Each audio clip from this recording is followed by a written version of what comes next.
అందరికి శనార్థులు వీకెండ్ తీన్మార్ వార్తలలో మంచి మంచి ముచ్చట్లయితే పట్టుకొచ్చిన అవన్నీ చూసే ముంగట హెడ్లైన్ చూడుర్రి.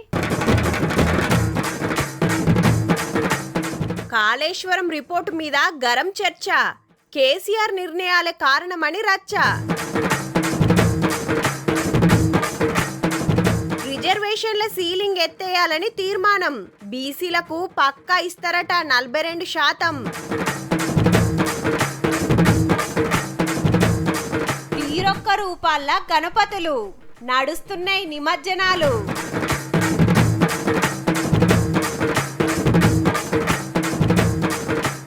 రాళ్ల భూముల్లా పంటలు, మురిసిపోతుర్రు రైతులు.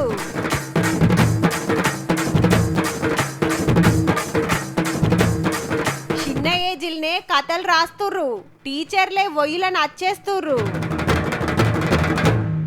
ఐతారం బడుందంటే ఎవరన్నా నమ్ముతారా? సెలవు దినం ఆఫీస్కి రమ్మంటే సర్కారు కొలువు చేసేటోళ్ళు వస్తారా? ఇవాళ చదువులేంది, ఇవాళ పనేంది, లేలే మేము రామంటారు సాఫ్ సీదా. అసొంటిది ఐతారం పూట మన అసెంబ్లీ నడిచిందబ్బా. ఎప్పుడైనా సెలవు దినం బంద్ ఉండేది, కానీ ఇవాళ పెట్టిండ్రంటే ఎంత ముఖ్యమైన ముచ్చట్లు ఉన్నాయో అరుచుకుందాం పాన్రి. కాళేశ్వరం కమిషన్ రిపోర్ట్ను అసెంబ్లీలో పెట్టాను ఏముందో చెప్పుకొచ్చిండు ప్రాజెక్టుల మంత్రి ఉత్తమ్ సారు. డిజైన్లు మార్చిండ్రు, ఆత్రమాత్రం కట్టిండ్రు, అప్పట్లోనే లీక్ అయినా పట్టించుకోలే, రూల్స్ పాటియాలే, అంతా కేసీఆర్ సార్ చెప్పినట్టే నడిచిందని ఉందట రిపోర్ట్లా. ఆనాటి ముఖ్యమంత్రి డైరెక్ట్ రెస్పాన్సిబిలిటీ ఉందని చెప్పి, అకౌంటబుల్ అని చెప్పి, సిడబ్ల్యూసికి డిపిఆర్ అప్రూవల్ కాకముందే టెండర్లు పిలిచి కాంట్రాక్టర్లకి మాట్లాడుకున్నారు. ఈ దేశంలో, ఈ ప్రపంచంలో ఎక్కడ ఇట్లా జరిగి ఉండదు. కేసీఆర్ సార్ డుమ్మా కొట్టిండు కాబట్టి మాట్లాడే జిమ్మేదారు హరీష్ రావు సార్ తీసుకొని ఈ రిపోర్ట్ కోర్టులో చెల్లదన్నాడు. రిపోర్ట్ అయితే కోర్టు ముందు ఎట్లా నిలబడదు కాక నిలబడదు. హైకోర్టులో ఎక్కడి నుంచో సీనియర్ కౌన్సిల్ తెచ్చుకోవద్దు, వారంతా వారు వాదన వినిపిస్తే తప్పకుండా ఆర్డర్ వస్తున్నదేమో ఈ రోజు వరకు కూడా. పొరపాటు గ్రాపాటు మరొక్కసారి ఇట్లా ఈ టీఆర్ఎస్ గవర్నమెంట్ వస్తే కింద పోలవరం దాకా 3 లిఫ్ట్ పెట్టి మళ్ళీ 1,00,000 కోట్లు దోసుకుంటుండేది. అవినీతి జరిగింది, మేడిగడ్డ కుంగిందా లేదా? ఇవాళ కాళేశ్వరంలో కేసీఆర్ గారు ఎందుకు రావు? ఈ రిపోర్ట్ అసలు ఎంత డొల్ల రిపోర్టో, ఎంత చెత్త రిపోర్టో చెప్పే ప్రయత్నం చేస్తారు. సిగ్గుండాలే, 1,00,000 కోట్ల ప్రాజెక్టు నాశనం చేసి ఇంకా నవ్వుతున్నాం మీదకని. నవ్వుతున్నాం, సిగ్గుండాలి. వాస్తవాలను బయట పెట్టిండు కాబట్టి ఈ రోజు వారి అక్కసు, వారు విషం చెబుతున్నారు అధ్యక్ష. మిమ్మల్ని అందరినీ శిక్షించాలని చెప్పి ఈ నివేదికలో రాసిండ్రు అధ్యక్ష. ఇది వీళ్ళ నీతి, వీళ్ళ జాతి. మళ్ళీ తప్పుల మీద తప్పులు, అబద్ధాల మీద అబద్ధాలు అధ్యక్ష. అటెనక 9 కాంచి మేడిగడ్డకి ఎందుకు మార్చిండనే చర్చ జోరుగా నడిచింది.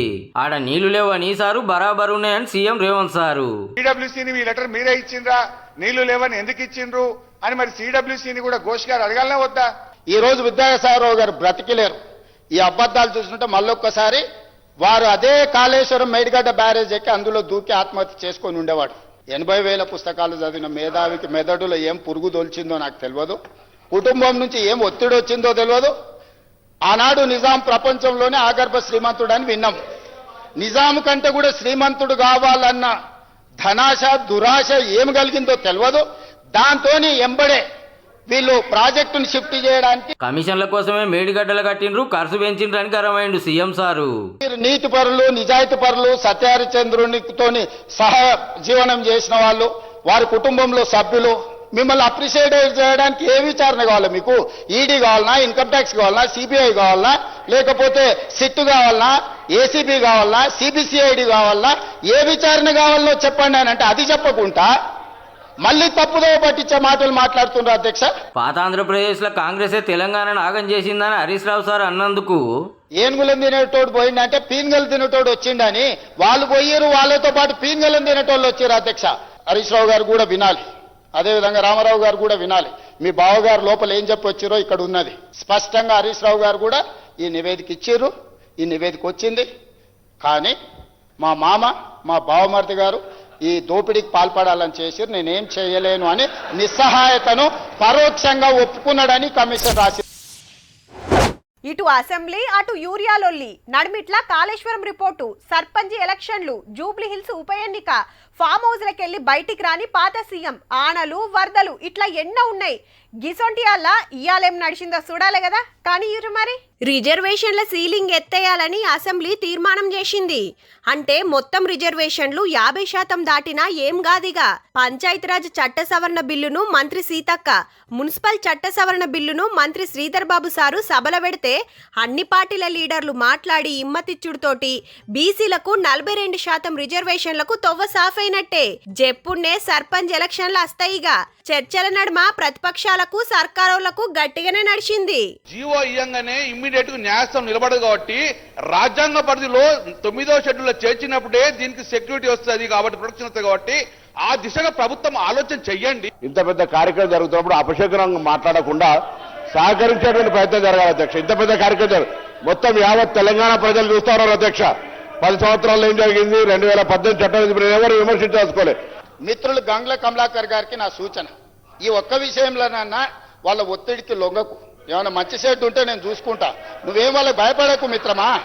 మంచి సైడ్ ఏమన్నా ఉంటే నేనున్నా, మనం పాత మిత్రులమే కదా, నీకు తెలియందేముంది. వాళ్ళ ఒత్తిడికి లొంగకు, వాళ్ళకి ఇష్టం లేదు, వాళ్ళ పోకడలు దగ్గరకెళ్ళి నువ్వు చూసినావు. ఇంత ముఖ్యమైన బిల్లు పెడితే ఇయ్యాలగిన అసెంబ్లీకి రాలే కేసీఆర్ సారు. ఒకటే గవర్నమెంట్ 5 గొంతులతో మాట్లాడితే కరెక్ట్ కాదు. మీరు కన్ఫ్యూజ్ అయ్యి అందరినీ కన్ఫ్యూజ్ చేసే ప్రయత్నం. వాళ్ళ నాయకుడు మొదట సభలో వచ్చి కూర్చోమని అధ్యక్ష. రాహుల్ గాంధీ వచ్చిండా లేదా, రాహుల్ గాంధీ ఆదేశం లేకుండా రేవంత్ రెడ్డి గారు ఇక్కడ ఈ నిర్ణయాలన్నీ చేస్తాడా? వారేమో రారు. ఇక వచ్చిన ఆయననేమో గిట్లున్నాడు, ఎట్లున్నాడో మీకే కనిపిస్తుంది ఆ పైనుంచి. ఇట్లాంటి వాళ్ళందరినీ ఇందులోకి దోలి తాను చెడ్డకు పోతే అంట వనమల్ల చేర్చిందంట. అట్లనే ఉంది ఈ వ్యవహారం. అదే కల్వకుంట్ల కాదు అధ్యక్ష, కల్వకుండా ఉంచడం అన్నమాట. ఎవ్వరు కల్వకుంట ఉండాలి. బీసీలు ఓసీలు కలవద్దు, ఎస్సీలు ఎస్టీలు కలవద్దు. అప్పట్లో పెట్టిన బీసీ బిల్లుకు ఈడ ఇమ్మతి. ఢిల్లీలో పెండింగ్ పెట్టిన బీజేపీ ఇయాల కూడా సపోర్ట్ చేసింది. అక్కడుండి పరిపాలించాల్సినటువంటి మనం ఎన్ని రోజులు అధ్యక్ష వెనక బెంచీలలో కూర్చుండి మాట్లాడు. అసెంబ్లీలో సపోర్ట్ చేసి సెంటరోలను ఎందుకు ప్రశ్నించారని బీజేపీ బీఆర్ఎస్ ను క్వశ్చన్ చేసిండు కామ్రేడ్ సాంబన్న. సంపూర్ణంగా మద్దతిస్తూ 9th షెడ్యూల్లో ఉండే విధంగా కలిసి పోరాటం చేస్తామని ఎందుకు అనట్లేదనేది నేను మీ ద్వారా అడుగుతున్నాను. చట్ట సవరణ బిల్లుల మీద గవర్నర్ సంతకం పెట్టాలనేది రూలు. గందుకే రేపు సర్కార్ పెద్దలు రాజ్ భవన్ కు పోతుండ్రు. మీరు కూడా రావాలని ప్రతిపక్షం లీడర్లను కలిసి పిలిచిండు మంత్రి పొన్నం సారు. అట్లనే ఫామ్ హౌస్ ఉన్న కేసీఆర్ సారు గిన ఉత్తరం రాసిండు రాజ్ భవన్ కు రావాలని.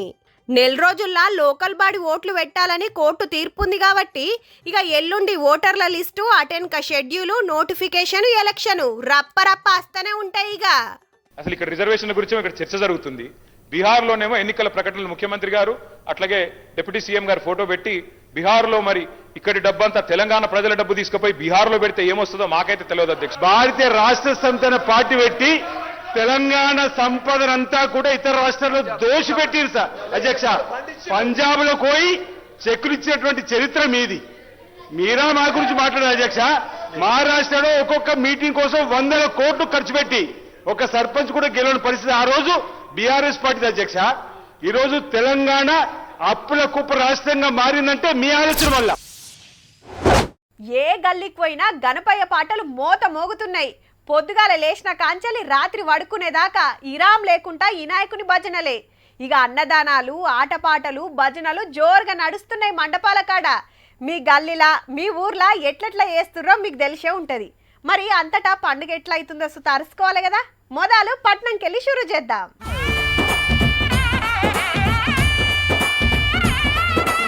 హుస్సేన్ సాగర్ లో గణపయ్య నిమజ్జనాలు నడుస్తూనే ఉన్నాయి. చుట్టూ పెద్ద పెద్ద క్రేన్లు, బేబీ పాండ్స్ పెట్టిర్రు ఆఫీసర్లు. చిన్ని గ్రహాలు ఎటు తీసుకుపోవాలి, పెద్ద గ్రహాలు ఏడేయాలి అని ఇట్లా బ్యానర్లు కట్టి పెట్టిర్రు ట్యాంక్ బండ్ ఏరియాల. ఇళ్లలో కొలుసుకున్న వాళ్ళు చిన్నగా తీసుకొచ్చి నిమజ్జనం చేస్తుర్రు.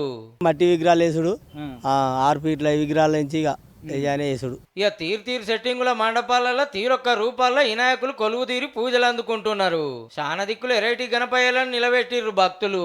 అగో భూమిలో నీళ్లు అడుగంటున్నాయని యాలక్కాయల వినాయకుడు నీళ్లు పోస్తున్నాడు కోరుట్ల. ఇటేమో పోలీస్ ఏకదంతుడు. అటు ఖర్జూరాల గణపతి వచ్చిన వాళ్ళకి వచ్చినట్టు బొట్టు పెడుతున్నాడు, దీవెనార్తి పెడుతున్నాడు.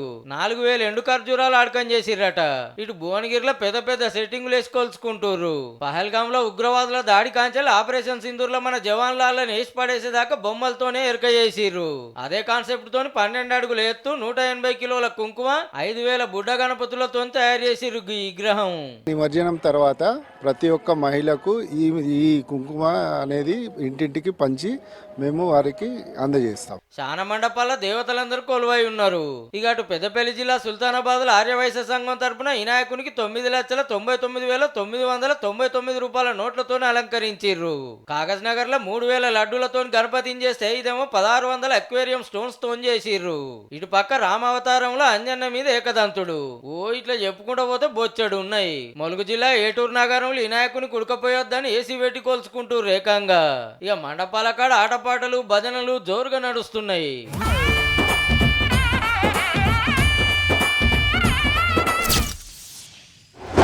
ఇప్పుడు ఒక్కో నేలలా ఒక్కో తీరు పంటలు వండుతాయి. కొన్ని రాగట్ల మంచిగా పంటనిస్తే కొన్ని శలకల వండుతాయి. ఇంకా కొన్ని ఎర్రమట్టిల సుతపూత కాతనిస్తాయి. నీళ్ళ సౌలతుంటేనే పండే పంటలు కొన్నైతే నీళ్ళు ఎక్కువ అక్కర లేకుండా వండేటి కొన్ని. ఇట్లా భూమిని బట్టి ఆడ ఏ పంటలేస్తే ఫాయిదా ఉంటుందో చూసుకొని రైతన్నలు వ్యవసాయం నడిపిస్తుంటారు. కానీ ఓ తాన చూడురి ఎసొంటి భూమిలా వ్యవసాయం మురికిస్తున్నారో. రామసక్కదనాల పత్తి పంట వండుతున్నది ఎసొంటి భూమిలను ఎరకైతే పరిశాన్ అయితారు పక్క. ఆవు మొత్తం రాళ్ళు రప్పలతోని గిట్లున్న భూమిలా గింత సక్కటి ఉపాయం చేసిండ్రు. ఎందుకు అక్కర్రాదని తాతల కాలం నుంచి పడావు పెట్టిన భూమిలా ఇప్పుడు తెల్ల బంగారం పండిస్తున్నారు రైతన్నలు. ఏం పండకపోయే సార్, ఆఖరికి 2 గొర్రెలు వచ్చినా ఎడ్లు వచ్చినా మేలేని పరిస్థితి ఉండే సార్. అంతా గీసారు పుణ్యమే. జనగామ జిల్లా అక్కపల్లిగూడెం పంచాయతీ కార్యదర్శి పేరు అవినాష్. ఊర్లో ఏం తక్కువ 600 ఎకరాల భూమి ఉత్తగానే ఉన్నదట. నీళ్ల సౌలతి లేదా అంటే బావులల్లో పుష్కలంగా ఉన్నాయి నీళ్లు. బంగారం మొసంటి భూమిని పడావెట్టుడైందని జాతీయ ఉపాధి హామీ పథకం కింద బీడు భూములను సాగులకు తెచ్చే కార్యం షురూ చేసి కూలీలతోని మొత్తం సాగు చేపించి ఓనర్లకు అప్పచెప్తే ఇప్పుడు వ్యవసాయం రువ్వడి గురికిస్తున్నారు. మనిషికి పోతే మనిషికి అవపడ ప్లేస్ ఉండే సార్. ఇప్పుడు కొంచెం సారవంతమైన భూమి లెక్క అయింది. పంట వేసుకున్నాం. మాకు కొంచెం చాలా కృతజ్ఞత అనిపిస్తుంది సార్. మొత్తం అడవి చెట్లు లెక్క ఉంటే చెట్లను సాగు చేయించి రాళ్ళు ఉంటే గుంతుకాలు తీసి గుంతుకాల ఒక ట్రాక్టర్లో పోతా అంటే రేవలు పోతా అలా పోసి లేవలు చేసి పత్తి పంట పెట్టారు సార్. మునుపు మనుషులు పోతానికి పశువులు మేస్తానికి సుతా తిప్పలే ఉండేనట. గసొంటిది ఇప్పుడు గింత ముద్దుగా చేసిండని పంచాయతీ సెక్రటరీని తారీఫ్ చేస్తుండ్రంతా. ఏది గొడ్డు పోయినా గొర్రె పోయినా కానీ వాళ్ళకు అవకాశం పోయే దారి లేదు. ఇలా అంటే అసలు భూమిని సాగు చేసిండంటే సారు మామూలు సాగు చేయలే. చేసినాక ఇప్పుడు పంట మాకు అక్కడికి వచ్చింది. ఇప్పుడు అది 30 మంది ఉపాధి కూలీలు 2 నెలలు చెమట తీసిండ్రట. రైతులందరు సై అన్నారు కాబట్టే పని ముంగట్కి నడిచింది అనుకొస్తున్నాడు సారు. ఉపాధి హామీతో ఒక ప్రయోగం చేయడానికి అవకాశం దక్కింది నాకు. రైతులు కూడా చెప్తే అర్థం చేసుకొని వాళ్ళు కూడా మేము సాగులోకి తెచ్చుకుంటాం. నీటి వసతి ఉండడం. పడవ పడ్డ భూముల పత్తితో పాటు మొక్కజొన్న సుతా వండించుడే కాదు కొబ్బరి చెట్లు సుతా నాటుకున్నారు. తెలంగాణలో ఉండేటువంటి భూమి అంతా కూడా సాగులోకి వస్తే అది రైతులకు చాలా ఉపయోగకరంగా ఉంటుందని మేము అనుకుంటున్నాం. అందరూ గీ సారు లెక్క ఆలోచన చేస్తేనా తెలంగాణలో పక్కా సిరుల పంట పండిస్తారు మన రైతన్నలు.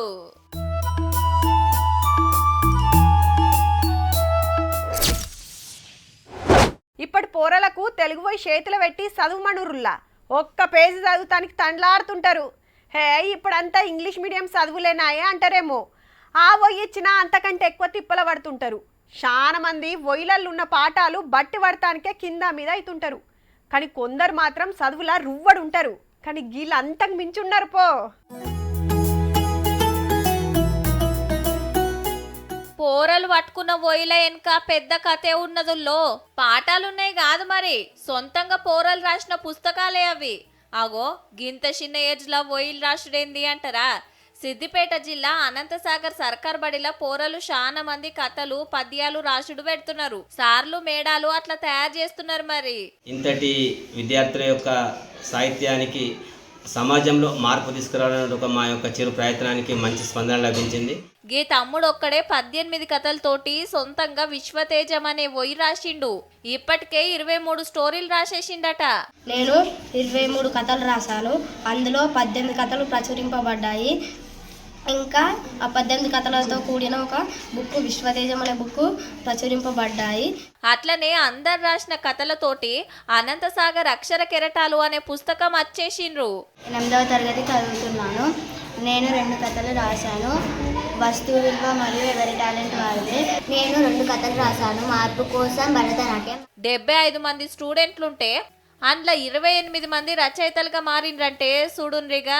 వీళ్ళు రాసిన కొన్ని కథలు జిల్లా, రాష్ట్ర, జాతీయ స్థాయిల సుతా ప్రైజులు కొట్టుకొచ్చినాయి. మళ్ళా అంతా టీచర్ల పుణ్యమే. మరి ఈ స్కూల్లో లైబ్రరీ పెట్టి తీరు పుస్తకాలు చదువుడు అలవాటు చేపించిండ్రు. అట్లనే సొంతంగా కథలు రాయుండ్రని పోరలకు పోటీలు పెడితే అదరగొట్టిండ్రు ఒక్కొక్కళ్ళు. వాళ్ళు రాసిన రాతలు చూసి టీచర్లే పరిశాన్ అవుతుండ్రు. మా పిల్లలు ఇలా కథలు చదువుతూ రాస్తూ కూడా ఎక్కువ సబ్జెక్టు విషయాలపైన మళ్ళీ వాళ్ళు కూడా ఉన్నత స్థాయి చేరాలని. 10వ తరగతి కాకముందే గిన్ని పుస్తకాలు రాస్తుర్రంటే ఇక పెద్దగా అయినాక ఇంకెన్ని రాస్తారో, ఎంతమంది తోపు రచయితలు అవుతారో పో.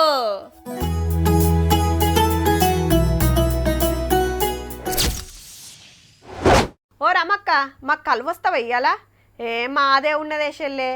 అరుణక్క, నువ్వు రారాదు. పలానా ఎల్లవని పిలిస్తే ఆఖరికి పొలం కాడికి పోయి వాళ్ళకి రానన్నది. ఒక్కళ్ళు తక్కువ పడుతుర్రు. సరే వత్తపాషెల్లే, మళ్ళీ మాకు నాటయ్య రావాలి. మరి ఇవాళ ఏం పని పోతున్నావక్క? పని లేదేం లేదు, బీడీలన్నా చేద్దామని ముంగటేసుకున్నా కాదు. ఇగో గిట్లుండే మొన్నటిదాకా ఊర్లో పొంట అమ్మలక్కల ముచ్చట్లు.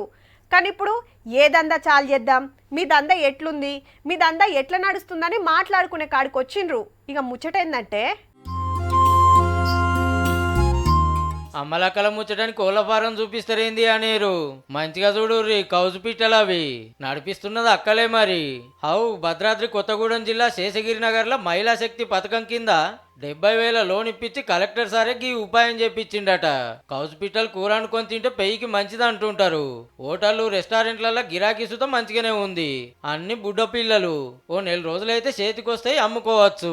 సంతకైనా తీసుకెళ్లి మేము అమ్ముకోగలుగుతాం, లేకపోతే ఫోన్ ద్వారానైనా మేము ఇంటికి వచ్చిన అమ్మగలుగుతాం.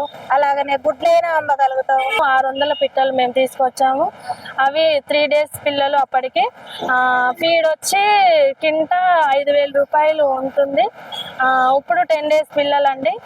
30 రోజులలో అవి 250 grams వరకు వస్తాయని చెప్తున్నారు అందరూ. మంచిగా బియ్యం, గోధుమలు, జొన్న, సజ్జ, మినుముల దానా పెడితే జప్పున పెరుగుతాయి. దానా పట్టిస్తానికి మిషన్ సుతి ఇప్పిస్తామన్నారట ఆఫీసర్లే.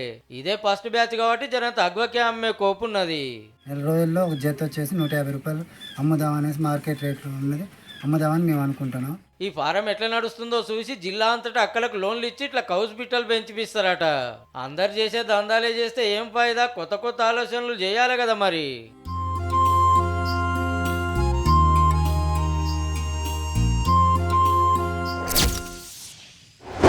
వరి పంటేసినా, పత్తి వండించినా, మిర్చి పంట అయినా, మొక్కజొన్న అయినా, పసుపు వండించినా, వేరుశెనగైనా, ఇంకే పంటలైనా వ్యవసాయం నడిపించేదే. దిగుబడి మంచిగస్తే తిప్పలు తీరుతాయి. అప్పులకు మిత్తిలన్న గట్టొచ్చనే ఆపోచన. ఇక ఇత్తనాలు వేసిన కాంచెలి పంట చేతికొచ్చేదాకా ఎట్ల చెమట తీస్తారు, పంటను కాపాడుకుంటానికి ఏ తీర్ల తనలాడుతున్నారో అందరికి ఎరుకున్న ముచ్చటే. అయితే ఎవ్వలైనా పంటలు కొంత ఇంట్లో కుంచుకొని కడమద అమ్ముకుంటారు, అంతే కదా. కానీ ఆదివాసులు వండించే కొన్ని పంటలు అట్లా చెయ్యరుల్లా.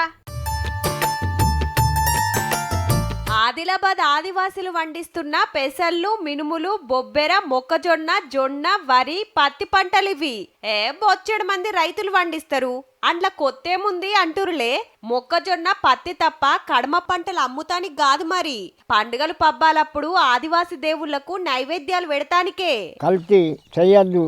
మన దేవుళ్ళకు మన పంట వేసింది దానికే మనం పూజలు చేయాలని మా పెద్దోళ్ళకి తరాల నుంచి వస్తున్నది. దేవుళ్లకు వెట్టేటి ఆయే స్వచ్ఛంగా ఉండాలని ఏకంగా పంటలే వండిస్తుర్రన్నట్టు.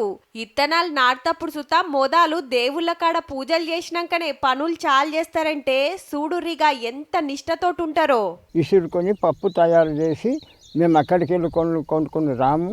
ఇంట్లోకి వెళ్ళి తయారు చేసి ఇసురుకొని దాని పప్పుకు నానబెట్టి గారెలు చేస్తాం. వెనకటి ఆచారాలు పద్ధతులు పాటించాలంటే ఆదివాసుల తర్వాతనే ఎవ్వలైనా. మళ్ళా వ్యవసమంతా మందులు మాకులు కొట్టకుండా వెనకటి సేంద్రియ పద్ధతిలో నడుస్తదుల్లో. ఇవే పప్పులు బయట కొంటే వాళ్ళు కెమికల్స్ వేస్తారు, ఏమేమో పౌడర్లు కలుపుతారు, మొత్తం కల్తీ అవుతుంది. అసొంటిది నైవేద్యంగా పెడితే దేవుళ్ళు మెచ్చరు అంటున్నారు. ఏ పండుగకి వేసే పిండి వంటలైనా వీళ్ళు పండించిన పప్పులతోని వేసినవి సమర్పిస్తే పంటలు మంచిగా వండి పిల్ల జల్ల సల్లగుంటారని నమ్మిక. తాతల కాలం నుంచి వస్తున్న ఆచారమట.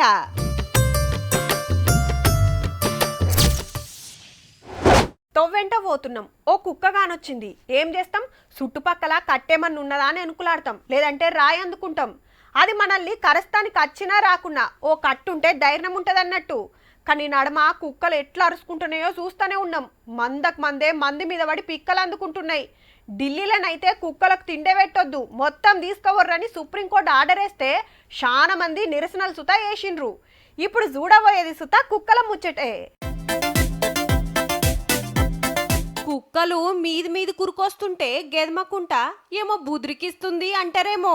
ఈ అమ్మ ఎట్లా చెప్తే అట్లింటే అవి బన్ను పట్టుకొని నిలబడితే చూడురి ఎగిరి ఎట్లా అందుకుంటున్నాయో. అట్లా అని కొనుక్కొచ్చినాయి కాదుల్లో, రోడ్ల మీద తిరిగే కుక్కలే. ఏడ కుక్క కానొచ్చినా తీసుకొచ్చి సాదుకుంటది. పేరు పద్మ, ఉండేది ఖమ్మం మధురానగర్. కుక్కలంటే మస్తు పాయిరమట. సాదుకునే వాటికంటే ఓనర్లు చూసుకుంటారు. మరి రోడ్ల మీద తిరిగే వాటి పరిస్థితి ఏందని ఇట్లా దగ్గరికి తీస్తుందన్నట్టు. గత 15-20 సంవత్సరాల నుంచి నాకు ఊహ తెలిసిన కాంచి నేను బయట చేస్తూనే ఉంటా, చిన్న పిల్లలకు గానీ పెద్దవాటికి గానీ. క్రాఫ్ట్ టీచర్ గా పనిచేసుకుంటా అచ్చే జీతంతోనే ఏం తక్కువ 100 కుక్కల్ని సాత్తుందంటే చూడుర్రిగా. మునుపు ఏరే ఊర్లో ఉండేనట. ఈ కుక్కలలో లేందని తలో మాట అనే వరకు ఖమ్మం వచ్చి ఓ 2 ఎకరాల కిరాయికి తీసుకొని ఇట్లా షెడ్ వేసి ఆటి మంచి చెడ్డలు అరుచుకుంటుంది. ఇట్లా జాబ్ చేసుకుంటూ అక్కడక్కడ చేసుకుంటూ పోతే అన్నం పెట్టుకుంటూ పోతే నేను లేని టైంలో వాళ్ళకి ఎవరు పెడతారు అనే ఆలోచనతోటి ఒక నిర్ణయం తీసుకున్నా. జాబ్కు నేను రాను. కొలువే వదులుకున్నదంటే చూడుర్రి, లోకలోళ్ళు అదోటి ఇదోటి పంపిస్తారట కుక్కలకు పెట్టుమని. మనుషులకి అన్నదశలం ఎలా అయితే ఉంటుందో అలాగే కుక్కలకు కూడా శరణాలయం పెట్టుకున్నారు. మనుషుల్నే పట్టించుకోవట్లేదు, అలాంటిది కుక్కల్ని కూడా తీసుకొచ్చి ఇలాగా చూసుకుంటున్నారు. సర్కారోళ్ళు ఇంత జాగిస్తే ఇంకిన్ని సాతా అంటున్నది పద్మక్క. ఏ ముచ్చటెట్లున్నా గల్లి కుక్కలను తీసుకొచ్చి ఇంత ముద్దుగా చూసుకుంటున్నందుకైతే తారీఫ్ చేయాల్సిందేనబ్బా. చూసిండ్రు కదా, ఇక ఇవ్వుల్లా ఇయాల్టి వీకెండ్ తీన్మార్ ముచ్చట్లు ఉంటామల్లా. నమస్తే.